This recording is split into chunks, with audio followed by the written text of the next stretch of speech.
Single heart beat scan ఒక్క second లోనే world class 640 slide CT scan ఇప్పుడు మీ విస్టా ఇమేజింగ్ బంజారా హిల్స్ లో. నమస్తే, నేను Kavitha. Welcome to iDream news and నిజాలు. ఆరో వారం కూడా ఇరాన్ మీద అమెరికా ఇజ్రాయెల్ దాడులు అనేవి కొనసాగుతున్నాయి. మరికొద్ది గంటల్లో అంటే బుధవారం రోజు పవర్ ప్లాంట్స్ మీద దాడి చేస్తాము, బ్రిడ్జిల మీద దాడి చేస్తాము అంటూ తీవ్రమైనటువంటి స్వరంతో డొనాల్డ్ ట్రంప్ ఒక మెసేజ్ని పాస్ చేశాడు. కనీసం అల్లా కోసమైనా మీరు హర్మూజ్ జలసంధిని ఓపెన్ చేయండి, లేకపోతే మీ లైఫ్ నరకం చేస్తాము అంటూ బూతులతో డొనాల్డ్ ట్రంప్ ఒక ట్వీట్ చేశారు. ఎందుకంత ఫ్రస్ట్రేషన్ కనిపిస్తోంది? ఇరాన్ ఎందుకని తగ్గట్లేదు? మనతో పాటుగా ఉన్నారు సీనియర్ జర్నలిస్ట్ సురేష్ కొచ్చతిరి గారు. సార్ నమస్తే. నమస్తే. సో 6th వీక్ ఇప్పటిదాకా చూడనటువంటి భాష, విననటువంటి లాంగ్వేజ్ డొనాల్డ్ ట్రంప్ అంతలా ఎందుకని ట్వీట్ చేస్తున్నారు? మనం ఏవైతే కొన్ని మాట్లాడడానికి మీడియా దీంట్లో హెసిటేట్ చేస్తామో వాటన్నిటిని ఎందుకు సోషల్ మీడియాలో యూజ్ చేస్తున్నారు ఆయన? అదే కదా, ఇప్పుడు ఆయన ట్వీట్ చేస్తే ట్విట్టర్ ఆపేస్తుండే. యాక్చువల్లీ ట్రూత్ సోషల్ ఆ ప్రాబ్లం లేదు ఆయనకి, అది ఆయనదే కాబట్టి సో ట్రూత్ సోషల్ చేశారు ఇది. కానీ ఒక head of state and that particularly United States లాంటి ఇంత పవర్ఫుల్ దేశానికి head of state F words B words use చేయడం అనేది చాలా దారుణం. వాళ్ళ దాంట్లో కూడా ఇది ఈ పోస్ట్ ట్రూత్ సోషల్ వచ్చినప్పటి నుంచి ప్రతి ఛానల్లో ఒక్కరు కూడా మంచిగా, ఈవెన్ న్యూస్ లాంటి ఛానల్ కూడా ఏం చెప్పలేకపోతున్నారు. అంటే మీరు మీ అసిస్టెంట్స్ ఎవరో, లేకుంటే మీ పార్టీ వాళ్ళ వైపు నుంచి ఉన్న మీ కాంగ్రెస్ మ్యాన్ ఎవరో చెప్తే అది ఇంకోటి. యాజ్ ఎ ప్రెసిడెంట్ మీరు ఇట్లాంటి పదాలు వాడడం అనేది చాలా కారణం. మీకు చెప్పాల్సిన మీ ఫ్రస్ట్రేషన్ అర్థమవుతుంది అందరికీ. మీరు Hormuz straight of Hormuz open చేయమంటున్నారు, వాళ్ళు చేయట్లేదు. సో మీరేం చేయాలి? పర్సువేషన్ ఉంటుంది, డైలాగ్ ఉంటుంది, మాట్లాడడం ఉంటుంది. దాన్ని ప్రైవేట్లో చేయాల్సి వస్తుంది. పబ్లిక్లో వచ్చి ఎందుకు చెప్పాలి? దట్ ఈస్ ట్యూస్డే రాత్రి ఈస్టర్న్ టైం 8 గంటలకు, అంటే మనకి పొద్దున 5:30కు మీ మీద bridge day, power plant day చేసేస్తాము, అన్ని ధ్వంసం చేస్తాము. ఇప్పుడు ఇరాన్ పర్స్పెక్టివ్ ఆలోచించండి. ఇరాన్ ఏమనుకుంటారు? సరే మా మీద దాడి చేస్తున్నారు కదా, చేయండి. మేము అదే టైంలో సౌదీ అరేబియాని కొడతాం, మన ఖతార్ని కొడతాం, కువైట్ని కొడతాం, బహ్రెయిన్ని కొడతాం, మిగతా అన్ని దేశాలు ఎవరెవరు ఉన్నారు అక్కడ అందరినీ గల్ఫ్ కోఆపరేషన్ కౌన్సిల్ ఫినిష్ చేస్తారు, అబుదాబి కూడా, దుబాయ్ కూడా. ఇట్లాంటి పరిస్థితుల్లో ట్రంప్ సంగతి ఆలోచన. ట్రంప్ ఏమంటున్నారంటే నాకు నా పని జరగాలి, విచ్ ఇస్ బేసిక్లీ, ఎందుకంటే 3 వారాల ముందు, 2 వారాల ముందు, ఒక వారం ముందు కూడా ఆయన ఏమన్నారు, నాకు స్ట్రెయిట్ ఆఫ్ హార్మూజ్ సంబంధం లేదు, we have nothing to do with strait of Hormuz, మీరు కావాలంటే తీసుకోండి, this oil there, you take it అన్నారు, పండుగ చేసుకోండి అన్నారు. ఇప్పుడు సడన్గా మళ్ళీ ఆయనకి ఎందుకు స్ట్రెయిట్ ఆఫ్ హార్మూజ్ గుర్తొచ్చింది? ప్రాబ్లం అవుతాడు. ఆయన ఏమంటాడు, అమెరికా 100% మా ఆయిల్ మేమే, షేల్ ఆయిల్ మేము ప్రొడ్యూస్ చేస్తున్నాం, అంటే మేము డిగ్ చేసి తీసుకుంటున్నాం, మాకు ఎవరు సహాయం అక్కర్లేదు, మాకు స్ట్రెయిట్ ఆఫ్ హార్మూజ్ సంబంధమే లేదు, అక్కడి నుంచి ఆయిల్ మాకు రాదు ఇక్కడికి. దెన్ వై ఈజ్ ఈ insisting on straight of Hormuz to be open? దానికి చాలా క్లియర్ కారణాలు ఉన్నాయి. ఒకటి, ఏ రోజు స్ట్రెయిట్ ఆఫ్ హార్మూజ్ ఓపెన్ అవుతుందో ఆ రోజు ఆయిల్ రేట్ పడిపోతుంది. ప్రతిరోజు 100 నుంచి 120 షిప్పులు పైకి కిందికి వెళ్తూ ఉంటుంది, ఫిలప్ చేసుకుంటే మళ్ళీ బయటకు వస్తుంది. ఇప్పుడు 7 నుంచి 8 షిప్లే పోతున్నాయి.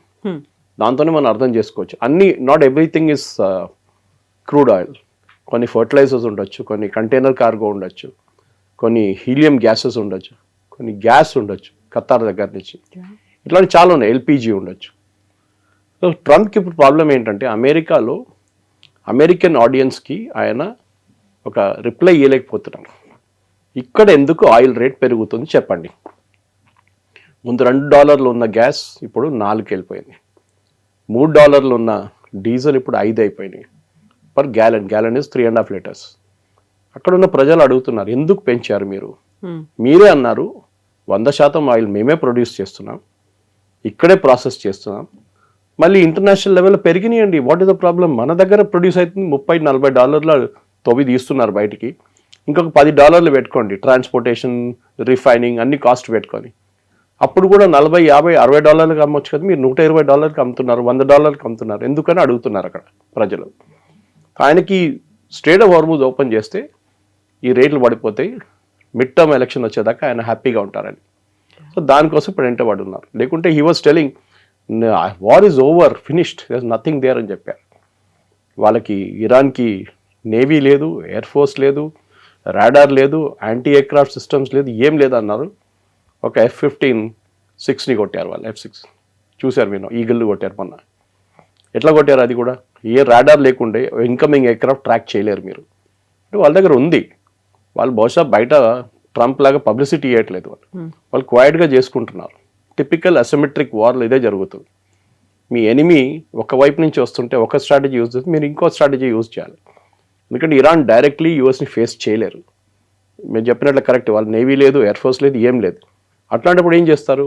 You do what? మన దగ్గర వియట్నాంలో ఏం జరిగింది, ఆఫ్ఘనిస్తాన్లో ఏం జరిగింది, అదే మీరు ఇక్కడ కూడా ప్రయోగించండి. అదే చేస్తున్నారు వాళ్ళు. కానీ దానికి వచ్చి నేను డెడ్ లైన్ ఇస్తున్నాను ఎల్లుండి, చేయకపోతే అంతే సంగతి అని చెప్తే మోస్ట్ అన్ఫార్చునేట్. ఎందుకంటే ఒక్కసారి మీరు వాళ్ళ పవర్ ప్లాంట్స్ మీద కొట్టారో వాళ్ళ ప్రజలు మీ వ్యతిరేకంగా అయిపోతారు. అది డెఫినెట్. ఎందుకంటే ఒకరోజు కరెంట్ లేదు, 2 రోజులు లేదు, వారానికి లేకపోతే ఏం చేస్తారు? పేషెంట్స్ ఏం చేస్తారు? హాస్పిటల్లో ఇంక్యుబేటర్స్లోనే చేస్తారు, ఐసీయూలో ఉన్న పేషెంట్స్ ఏమైపోతుంది వాళ్ళ సంగతి?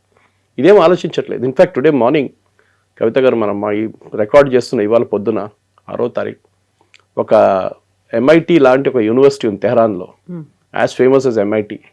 తెహరాన్ యూనివర్సిటీలో ఉంది, ఇంజనీరింగ్ కాలేజ్ వాళ్ళది. దాని మీద దాడి చేశారు, మొత్తం కంప్లీట్లీ డిస్ట్రాయ్ చేశారు. చెప్పండి, ఒక ఇంజనీరింగ్ కాలేజ్ మీకు ఏం చేస్తుందండి డిస్ట్రాయ్ చేయడానికి? ఇప్పుడు నేను చెప్తాను దాని లాజిక్. నేను ఇప్పుడే ఒక ప్రెస్ నోట్ డీటెయిల్ రాస్తాను కాబట్టి. ఏమంటారు? ఈ ఇంజనీరింగ్ కాలేజ్లో ఉన్న ఫెసిలిటీస్ యూజ్ చేసి మిసైల్ ప్రొడక్షన్కి, డ్రోన్ ప్రొడక్షన్కి ఇంజనీరింగ్ స్టూడెంట్స్ని వాడుకున్నారు. వాళ్ళ నాలెడ్జ్, వాళ్ళ స్కిల్స్, అక్కడున్న ఎక్విప్మెంట్ వాడుకొని డ్రోన్స్ తయారు చేస్తున్నారు.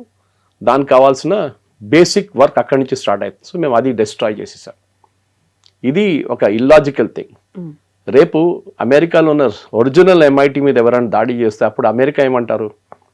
ఖండిస్తారు, అని అంటారు what is this non sense, అది ఇది అంటారు. కానీ ఇరాన్లో ఉన్న ఒక ఇంజనీరింగ్ కాలేజ్ డిస్ట్రాయ్ చేయడం అనేది, you go after revolutionary guards. ఎవ్వరు వద్దన్నట్లేదు, వాళ్ళ ఆర్మీ కానీ వాళ్ళ రెవల్యూషనరీ గార్డ్స్ కానీ. కానీ హాస్పిటల్ని కొట్టడము, ఎంఐటి లాంటి ఒక వాళ్ళ ఇంజనీరింగ్ కాలేజ్ని కొట్టడం, ఇది అబ్సల్యూట్లీ నో లాజిక్ అన్నమాట. మనం చూస్తున్నాం, మొన్న కూడా రెస్క్యూ అటెంప్ట్ జరిగినప్పుడు సిఐఏ వాళ్ళు ఒక మిస్ఇన్ఫర్మేషన్ క్యాంపెయిన్ నడిపించారు. నేను దాని గురించి ఒక ఛానల్ చెప్పాను కూడా. ఇదే జరుగుతుంది, సిఏ అని చెప్పలేదు నేను. కానీ అమెరికా ఏమంటారు, టిపికల్ రెస్క్యూ అటెంప్ట్ కన్నా ముందు మా దగ్గర ఆల్రెడీ వచ్చేసాడు క్యాండిడేట్, మా దగ్గర మా కస్టడీలో ఉన్నాడు, మీరు ఇంకా దేవులాడక్కర్లేదు, మీరు వెళ్ళిపోండి అందరు అంటారు. అదే జరిగింది. ఇరానియన్స్ విత్డ్రూ థింకింగ్ ఆల్రెడీ వీళ్ళు తీసుకెళ్ళిపోయారు. తర్వాత వాళ్ళు ఎయిర్క్రాఫ్ట్, హెలికాప్టర్స్ అని చూసినప్పుడు మళ్ళీ తిరిగి వచ్చారు వాళ్ళు. అక్కడే ఒక పెద్ద ఫైర్ ఫైట్ జరిగింది, మనకు తెలిసింది అది. దాంట్లో ఒక ట్రాన్స్పోర్ట్ ఎయిర్క్రాఫ్ట్ వీళ్ళు ఒక రఫ్ రన్వేలో దింపారు, చిన్న ట్రాన్స్పోర్ట్ ఎయిర్క్రాఫ్ట్. దాంట్లో పాసిబుల్లీ నేవీ సీల్స్ వాళ్ళు వచ్చారు. కానీ ఆ ట్రాన్స్పోర్ట్ ఎయిర్క్రాఫ్ట్ అక్కడున్న ఇసుకలో, శాండ్లో ఉనిపోయింది అనమాట. దాని తర్వాత దాన్ని టేక్ ఆఫ్ చేయలేకపోయారు. సో ఇదంతా అయిన తర్వాత వీళ్ళందరూ రెస్క్యూ చేసి హెలికాప్టర్ తీసుకెళ్ళిపోయిందా, వాళ్ళు ఇంకో జెట్ పంపించి దీన్ని బాంబ్ చేశారు. అదే ఇప్పుడు ఇరానియన్ స్టేట్ మీడియాలో చూపిస్తున్నారు విజువల్స్. $100 million. వాళ్ళకేం కాదు అది. ఇప్పుడు నా దగ్గర ఒక గెస్ట్ ఇవాళ అడిగారు పొద్దున, సురేష్ గారు ఒక్క జీవితం కోసం ఇంత ఖర్చు పెట్టాలనా అమెరికా అని అడిగారు. నేను చెప్పాను, వాళ్ళ దాంట్లో it is not the money, it's a prestige. రేపు ఈ ఇరాన్ చేతిలో వీడు దొరికింది అనుకోండి, ఇప్పుడు దొరకలేదు, ఆ specialist, arms specialist, what ever they call him, is not a pilot, ఆయన కర్నల్ ర్యాంక్, అది కూడా దొరికితే వాళ్ళు సరే పరేడ్ చేసుకుంటారు. వాళ్ళు ప్రతి టెలివిజన్ ఛానల్లో, ప్రతి దాంట్లో లోకంలో అందరికీ ఈయన ముఖం చూపిస్తారు, ఈయన వీడియో చూపిస్తారు. దాంతో అమెరికా దగ్గర ఉన్న పరువు మొత్తం పోతుంది. That such a powerful nation could not protect your own airmen అని. ఇప్పుడు మనం ప్యారలల్స్ డ్రా చేయాలంటే మన దగ్గర ఆపరేషన్ సింధు టైంలో అభినందన్ని ఎజెక్ట్ చేయాల్సి వచ్చింది పాకిస్తాన్లో, MiG-21. మనం ఏం చేసాం, మన దగ్గర కూడా అట్లాంటి రెస్క్యూ అటెంప్ట్ మనం ఆ టైంలో చేయలేం, చాలా రిస్కీ. ఇది కూడా చూడండి, ఎంతమంది, ఆల్మోస్ట్ 100 మంది దాకా పార్టిసిపేట్ చేశారంట ఈ రెస్క్యూలో, ఇంక్లూడింగ్ నేవీ సీల్స్. ఒక 12 ఎయిర్క్రాఫ్ట్ పార్టిసిపేట్ చేశారంట. కానీ మనం ఏం చేసాం, ప్రెషర్ పెట్టాం పాకిస్తాన్ మీద. మీకు గుర్తుంటుంది, పాకిస్తాన్ అసెంబ్లీలో, నేషనల్ అసెంబ్లీలో వాళ్ళ ఫారిన్ మినిస్టర్ మాట్లాడుతున్నారు, మా ఆర్మీ చీఫ్ వచ్చి మా ప్రధానమంత్రిని బ్రీఫ్ చేశారు, అభినందన్ని నెక్స్ట్ 24 అవర్స్లో ఇండియాకి పంపించకపోతే ఇండియా వైపు నుంచి అన్ని మిసైల్స్ మా వైపు టర్న్ చేసి పెట్టారు, వాళ్ళు కొట్టేస్తారు మోదీ గారు అని చెప్పారంట. అండ్ ఈ made a statement, is his legs were shaking అన్నారు పాకిస్తాన్ ఆర్మీ చీఫ్ది. అప్పుడు వితిన్ 24 hours రిటర్న్ చేశారు. దానికన్నా ముందు నచికేత మీకు గుర్తుంటుంది, during Kargil war same situation. అన్నిటికంటే డేంజరస్ ఏంటంటే మీ ఎనిమీస్లో మీ దొరకపోతే ఈవెన్ అభినందన్ని కొట్టారు వాళ్ళు, మొత్తం ఫోర్స్ అంతా బ్లడ్ ఉండే ఆయనది. కానీ ఈ పరిస్థితుల్లో దిస్ పర్టికులర్ టెక్స్ట్ బుక్ ఏం చెప్తారు, ఒక రిట్రీవల్ జరిగింది, అప్రిషియేట్ చేయాల్సింది అది, నో డౌట్. బట్ ట్రంప్ ఏంటి, ట్రంప్ రోల్ ఏంటి? ఆయన చెప్పుకుంటూ చూస్తే ఆర్మీ వైపు నుంచి ఇవ్వాలి దాకా కవిత గారు సెంట్కామ్ నుంచి ఒక స్టేట్మెంట్ రాలేదు, సెంట్రల్ కమాండ్ నుంచి నథింగ్. ఆఫీసర్ పేరు చెప్పక్కర్లేదు. ఆయన సీరియస్లీ ఇంజర్డ్ అంటున్నాడు Trump, but he'll be okay అంటున్నారు. అసలు ఏంటి, ఏం జరిగింది అసలు మనకు తెలియదు. బట్ ఓకే, అది మీ ప్రాబ్లం, మీరు సార్ట్అవుట్ చేసుకోండి. కానీ డెడ్ లైన్ ఇవ్వడం ఏంటి, అదే అర్థం కావట్లేదు. ఇది జరిగితే I think the entire Gulf will go up in flames. Qatar already వాళ్ళ గ్యాస్ ప్రొడక్షన్ ఆపేశారు, మన సౌదీ అరేబియా ప్రొడక్షన్ కట్ చేసేసారు, కువైత్ రిఫైనరీ మీద డైలీ దాడి జరుగుతుంది, బహ్రెయిన్లో ఉన్న రిఫైనరీ అంతే సంగతి, ఫుజరాలో ఉన్న వాళ్ళ ఆయిల్ డిపో మీద అక్కడ కొట్టారు, సౌదీ అరేబియాలో ఉన్న వాళ్ళ రిఫైనరీ మీద కొట్టారు. ఇటు వైపు మీరు చూస్తే సౌదీ అయిపోయింది, బహ్రెయిన్ అయిపోయింది, ఖతర్ గ్యాస్ ఫీల్డ్స్ మీద ఇరాన్ దాడి చేశారు. So everywhere it is a mess. ఇది సార్ట్అవుట్ చేసి మీకు రావడానికి, మీకు నార్మల్ కాస్ట్లో మీకు ప్రొడక్షన్ కాస్ట్ రావాలంటే ట్రంప్ స్టేట్ ఆఫ్ హోర్ముజ్ తెరిచి నో యూస్. ఎందుకంటే ప్రొడక్షన్ లేదు. ప్రొడక్షన్ ఉంటే కదా ఆయిల్ ఫిల్ చేసేది. ప్రొడక్షన్ లేనప్పుడు ఏం చేస్తారు? వీళ్ళ రిఫైనరీ కొట్టారు, వాళ్ళ రిఫైనరీ కొట్టారు. ఎవరు రిఫైన్ చేస్తారు? ఇండియాకి తీసుకొస్తారా? రిలయన్స్కి తీసుకొచ్చి రిలయన్స్ వాళ్ళకి ఇస్తారా జామ్నగర్లో? ఇదే అర్థం కావట్లేదు. సో టుడే ప్రెసిడెంట్ ట్రంప్ దాని నుంచి బయటపడడానికి చాలా డెస్పరేట్గా ట్రై చేస్తున్నారు. పాసిబ్లీ ఆమె అనుకుంటున్నాడు అంటే నేను ఈ ఒక బ్లాక్మెయిల్ ఇచ్చేసి స్ట్రేట్ ఆఫ్ హార్మూజ్ ఓపెన్ చేసి అయిపోయింది యుద్ధం, నేను వెళ్ళిపోతున్నాను ఇంటికి అని చెప్పి వెళ్ళిపోతారు. That is what is trying to do now. ఇప్పుడు పవర్ ప్లాంట్లని వదిలిపెట్టము, బ్రిడ్జిలని వదిలిపెట్టము, జస్ట్ మీరు హార్మూజ్ జలసంధిని మాత్రం ఓపెన్ చెయ్యండి.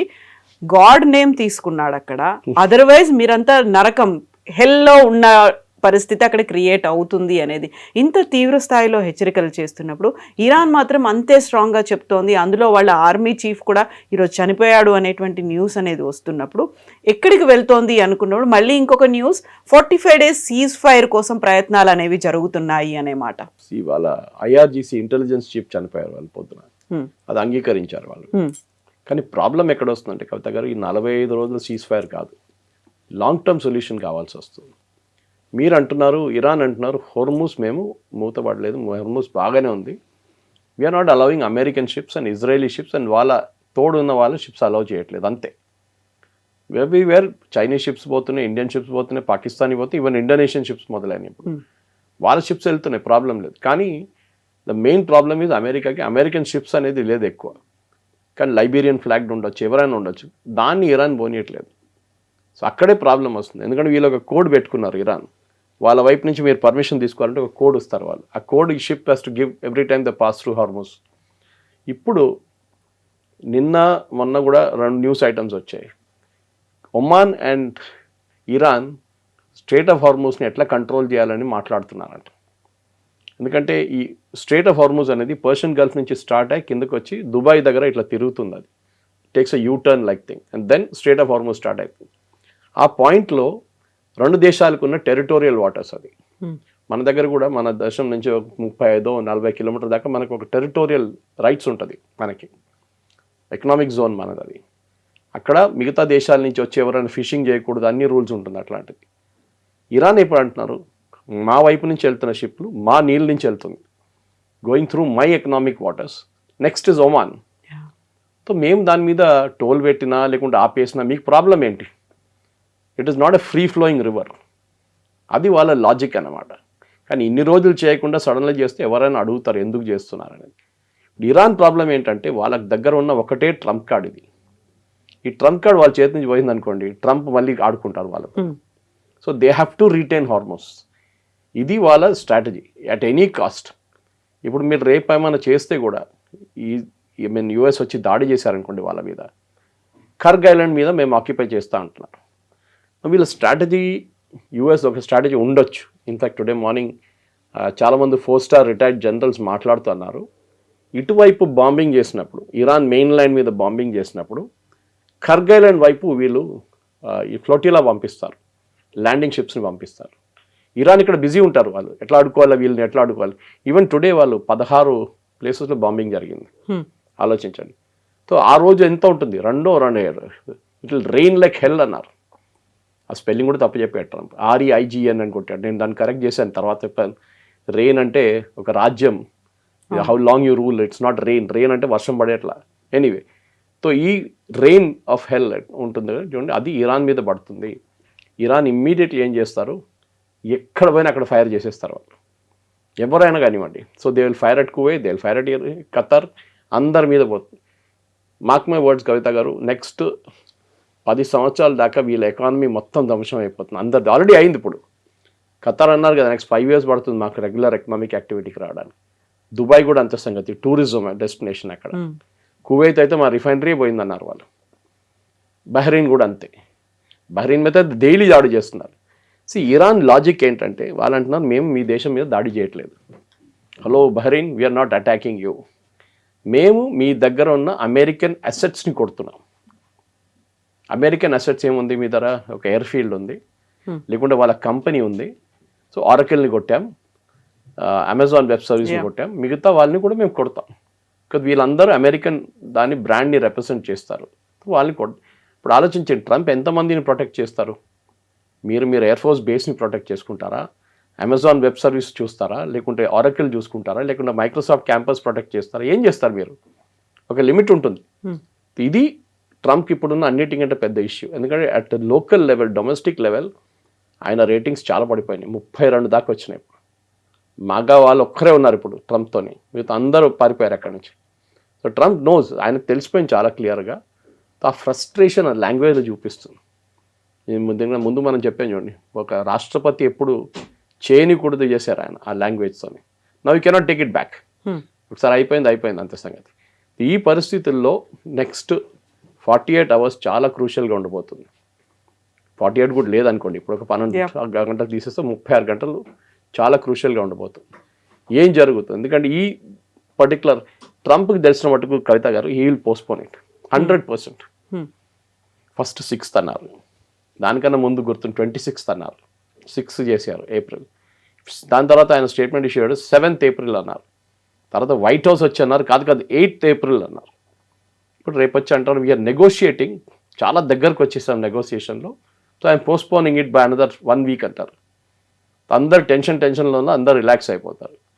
మళ్ళీ బాంబింగ్ నడుస్తూనే ఉంటుంది ఇరాన్ మీద. సో బహుశా ఇప్పుడు ఏం జరగబోతుందంటే, ట్రంప్ ఆల్వేస్ చికెన్స్ అవుట్ అని చెప్పి ఒక కామెంట్, ఒక టర్మినాలజీ ఉంది అమెరికాలో, టాకో, అదే బహుశా జరుగుతుంది. Trump will slowly move away. ఆయనతో కాదు ఇది, ఆయన బాంబింగ్ చేస్తున్నారు, కానీ ఈ బాంబింగ్తోని అక్కడ ఇరాన్లో ఉన్న ప్రజలు వాళ్ళ గవర్నమెంట్ వైపు సపోర్ట్ చూపిస్తున్నారు, ట్రంప్ వైపు కాదు. ఇది ట్రంప్ నేర్చుకోవాల్సింది. మీరు అటాక్ చేయాల్సింది గవర్నమెంట్ని, ప్రజల మీద కాదు. పవర్ కట్ ఆఫ్ చేస్తే ప్రజల మీద ప్రాబ్లం ఉంటుంది. డీసాలినేషన్ ప్లాంట్ కొడితే వాళ్ళకి నీళ్ళు దొరకదు. ఖతార్ లాంటి ప్లేస్ కవిత గారు 100% డిపెండెంట్ ఆన్ డీసాలినేషన్. వాళ్ళ లోకల్ పాపులేషన్ 4 లక్షలు ఉన్నారు, కానీ ఎక్స్పాట్రేట్ పాపులేషన్ ఎంతో ఎక్కువ దానికన్నా. వాళ్ళ డీసాలినేషన్ మీరు కొట్టారనుకోండి, అందరు పారిపోతారు అక్కడి నుంచి, ఇంక్లూడింగ్ ద లోకల్ పాపులేషన్. ఎక్కడికి వెళ్తారు? నీళ్ళు ఎక్కడ ఉన్నాయి? Dubai same thing, Qatar, Kuwait, Bahrain, only Saudi Arabia దగ్గర 50% గ్రౌండ్ వాటర్ ఉంది, విత్ ఎక్కడ లేదు. వీళ్ళు ఏం చేయలేరు. రేపు the entire desert will go back to a desert. అదే జరగబోతుంది చాలా మటుకు. సో ఇక్కడ తీవ్ర స్థాయిలో ఒక రకంగా మాట్లాడాలంటే అబ్యూజివ్ లాంగ్వేజ్తో ట్రంప్ మాట్లాడుతున్నప్పుడే, అదే టైంలో ఇంకొక స్టేట్మెంట్లు కూడా వినిపిస్తున్నాయి. 45 days సీజ్ ఫైర్ కోసం ప్రయత్నాలు అనేవి జరుగుతున్నాయి. టర్కీతో పాటుగా ఈజిప్ట్ కావచ్చు, పాకిస్తాన్, ఇలాంటి దేశాలు ఆ ప్రయత్నాలు మొదలుపెట్టాయని. 2 స్టేట్మెంట్లు, ఒకటి స్ట్రాంగ్ స్టేట్మెంట్, ఇంకోటేమో కొంచెం అండర్స్టాండింగ్ స్టేట్మెంట్ లాగా అనుకోవచ్చు. ఎందుకని సేమ్ టైం వస్తున్నాయి ఇప్పుడు? డిప్లొమసీలో ఇది ఒక టాక్టిక్ కవిత గారు. క్యారెట్ అండ్ స్టిక్ అంటారు ఇంగ్లీష్లో. కర్ర పట్టుకుంటారు, ఇంకో సైడ్ క్యారెట్ పట్టుకుంటారు. ఇవి తినో లేకుండా కొడతాను నేను, ఏదైనా ఆప్షన్, 2 ఆప్షన్లు ఉన్నాయి నీ దగ్గర. సో ఆబ్వియస్లీ ఇరాన్ చూస్తున్నారు. ఇరాన్ వైపు ఉన్న మీరు ఇప్పుడు వాళ్ళ ప్రెసిడెంటో లేకుంటే ఎవరైనా వాళ్ళ దేశం నడిపిస్తున్న వాళ్ళు ఉన్న వాళ్ళ చైర్లో మీరు కూర్చుంటే మీకు అర్థమవుతుంది ఆప్షన్స్ ఏముంది. మా దేశం మొత్తం ధ్వంసం చేస్తున్నారు, ఏం మిగలలేదు, అన్నీ కొట్టేశారు.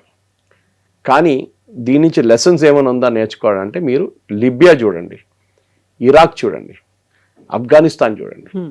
ఈ దేశాలన్నీ US ఇట్లనే చేశారు వాళ్ళు. ఇరాక్లో వెపన్స్ ఆఫ్ మాస్ డిస్ట్రక్షన్ ఉందని చెప్పి బుష్ టైంలో వీళ్ళందరూ కలిసి వెళ్ళారు అక్కడికి, నేటోతో సహా. Only difference is president bush United nations దగ్గర వెళ్ళి అప్రూవల్ తీసుకున్నారు, which is the good thing, saying వీళ్ళ దగ్గర వెపన్స్ ఆఫ్ మాస్ డిస్ట్రక్షన్ ఉంది. ఇప్పుడు యురేనియం లాగానే స్టోరీ అది కూడా. లాస్ట్ ఏం జరిగింది, వెపన్స్ ఆఫ్ మాస్ డిస్ట్రక్షన్ దొరకలేదు, సద్దాం హుసేన్ ఉరి తీసేశారు. దాని తర్వాత అక్కడ ఇప్పుడు మొత్తం గందరగోళం ఉంది. అక్కడ ఎవరు ఎవరితో కొట్లాడుతున్నా కూడా ఏమని చెప్పలేము. ప్రెసిడెంట్ ఉన్నారంటే ఆయన పేరు కూడా నాకు తెలియదు, ఉన్నాడు అనుకుంటాను, కానీ ఎవరు పట్టించుకోరు. ఐసిస్ ఉంది అక్కడ, మీరు అల్ఖైదా ఉంది అక్కడ, ఇరాన్ వైపు ఉన్న కొన్ని ఫోర్సెస్ అక్కడ ఉన్నాయి, and government plus US and NATO, వీళ్ళందరూ వచ్చి కూడా ఇరాక్ని మొత్తం కంప్లీట్గా మటాష్ చేసేస్తారు. ఆఫ్ఘనిస్తాన్ చూడండి, సోవియట్స్ని మీరు అక్కడి నుంచి తరిమి కొట్టారు, ఎవరు యూజ్ చేశారు, తాలిబాన్ యూజ్ చేశారు. తాలిబాన్ తర్వాత తాలిబాన్ కొట్టి పంపించిన తర్వాత అల్ఖైదా వచ్చారు, మళ్ళీ మీరు అల్ఖైదా మీద బాంబింగ్ చేశారు, అల్ఖైదా పారిపోయారు. తర్వాత ఏమైంది, మీరు పారిపోయారు. దాని తర్వాత ఇప్పుడు మళ్ళీ తాలిబాన్ వచ్చి కూర్చున్నారు. So you replace one Taliban with another Taliban, అంతే, ఇంకేం చేయలేదు. ఇన్ని మిలియన్స్ ఖర్చు పెట్టి చేసిన పని ఇది. లిబియా చూడండి, సేమ్ థింగ్ హ్యాపెన్. కర్నల్ గద్దాఫీని దింపాలి, yes agreed, dictator, absolute useless fellow, అంతా కరెక్టే. కానీ ఏం చేశారు దాని తర్వాత? లిబియాలో ఒక గవర్నమెంట్ అంటే గవర్నమెంట్ లేదు, ఇప్పుడు ఉన్నా అంటే ఉంది అంతే.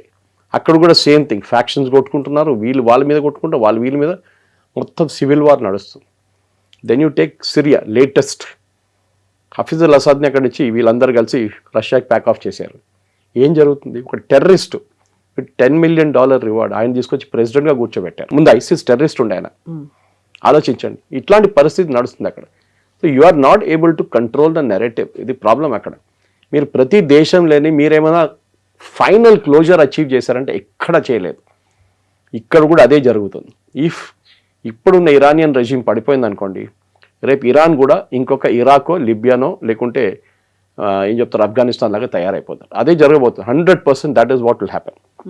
సో ఇప్పుడే విపరీతమైనటువంటి వార్తలు కూడా వినిపిస్తున్నాయి. చాలా వరకు అటాక్స్ అనేటివి యుఎస్కి చెందినటువంటి మిసైల్స్ని కావచ్చు, వీటన్నిటిని కూల్చేస్తుందని చెప్పినప్పుడు కూడా ఇరాన్ యూస్ చేసినటువంటి డ్రోన్లు కావచ్చు, వాళ్ళ దగ్గర ఉన్నటువంటి డిఫెన్స్ ఎక్విప్మెంట్ కేవలం 1% మాత్రమే యూస్ చేసింది. అది కూడా ఓల్డ్ వన్ యూస్ చేసింది. ఇప్పటికి కూడా స్టాక్ 99% అలాగే ఉంది. అన్ని న్యూ జనరేషన్ అన్నీ కూడా అలా ఉన్నాయి. వాటిని అన్నిటిని ఇంకా యూటిలైజ్ చేసుకోవట్లేదు ఇరాన్ అనే మాట.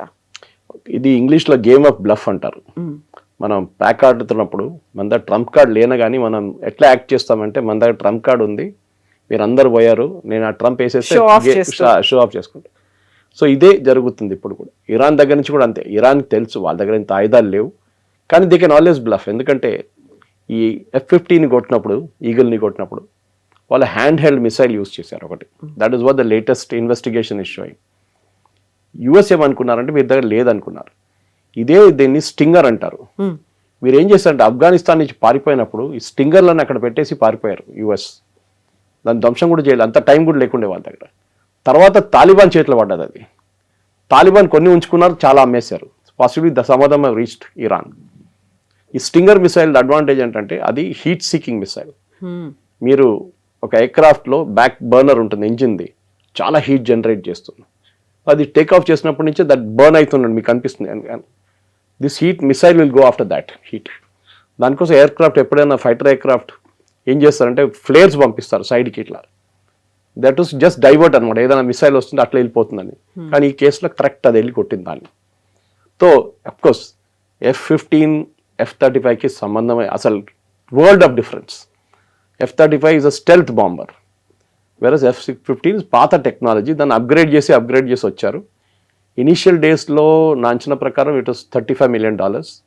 తర్వాత అప్గ్రేడ్ 60 అయింది. ఇప్పుడు they are saying now latest one with all the upgrades is around $100 million. మన పాకిస్తాన్ F-16 కూడా వీళ్ళు F-15 F-16 అప్గ్రేడ్ చేస్తున్నారు యూఎస్ ఇప్పుడు, ఎందుకంటే వాళ్ళకి బిజినెస్ అది. సో ఈ F-15ని మీరు కొట్టారని చెప్పి వాళ్ళు పండుగ చేసుకుంటే ఇరాన్. F-35ని కొట్టాం ఫస్ట్ వాళ్ళు చెప్పారు.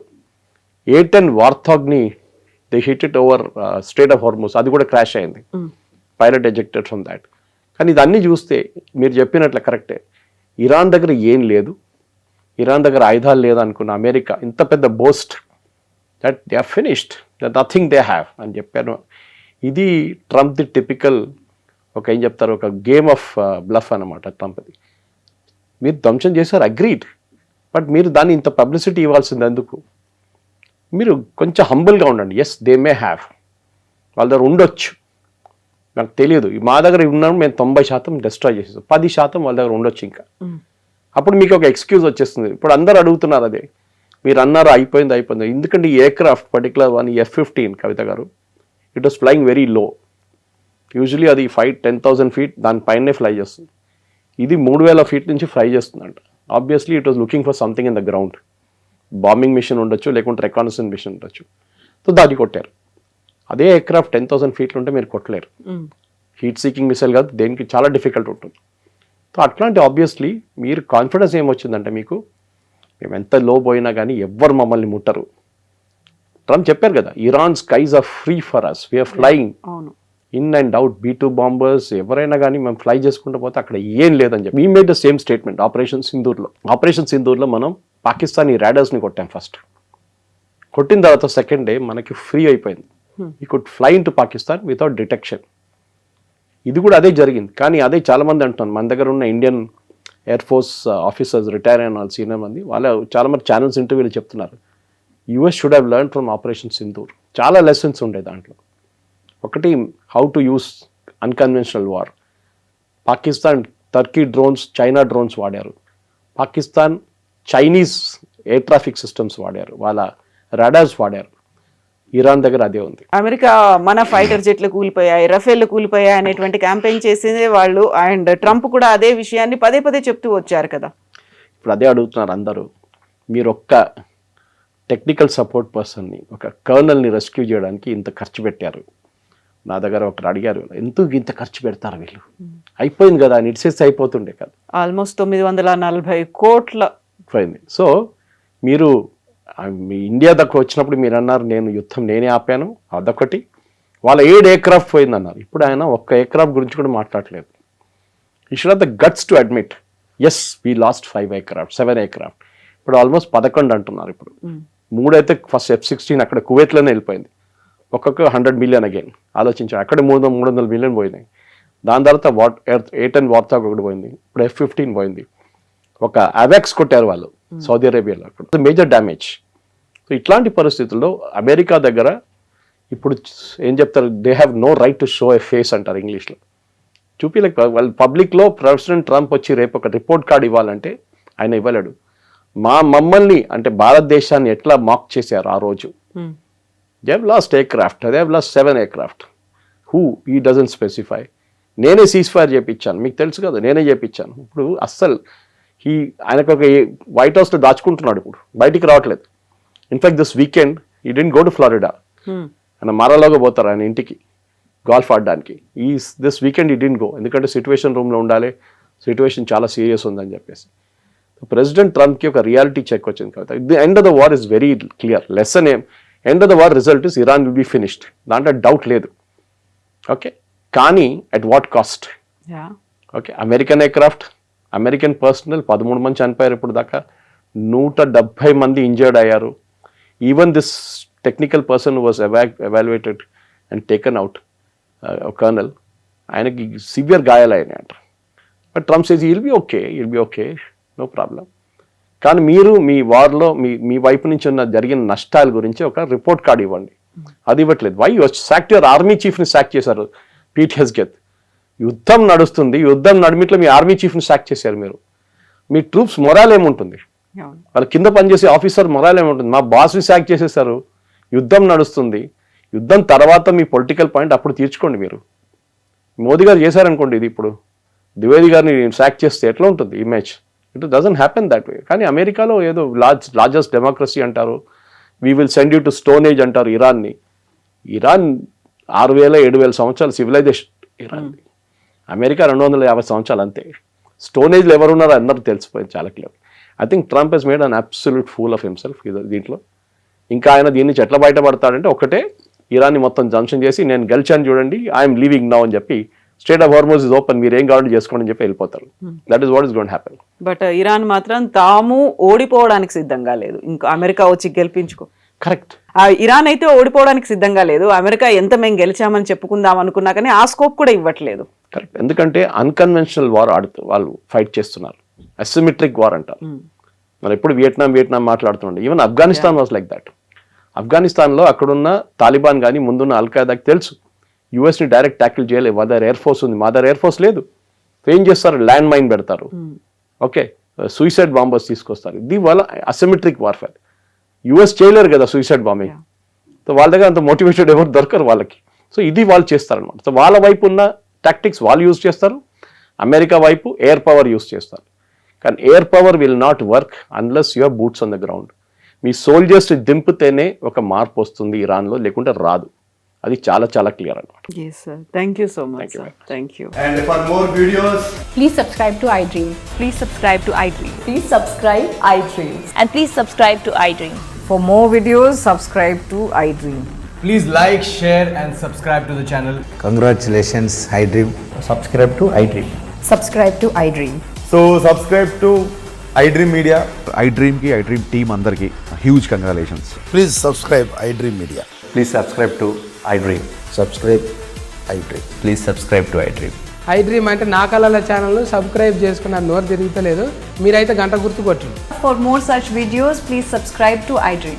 Subscribe to iDream. Please subscribe to iDream. Please subscribe iDream Media. Please do subscribe to iDream. Please subscribe to iDream Media. For best entertainment and information, please subscribe iDream. And don't forget to subscribe to iDream.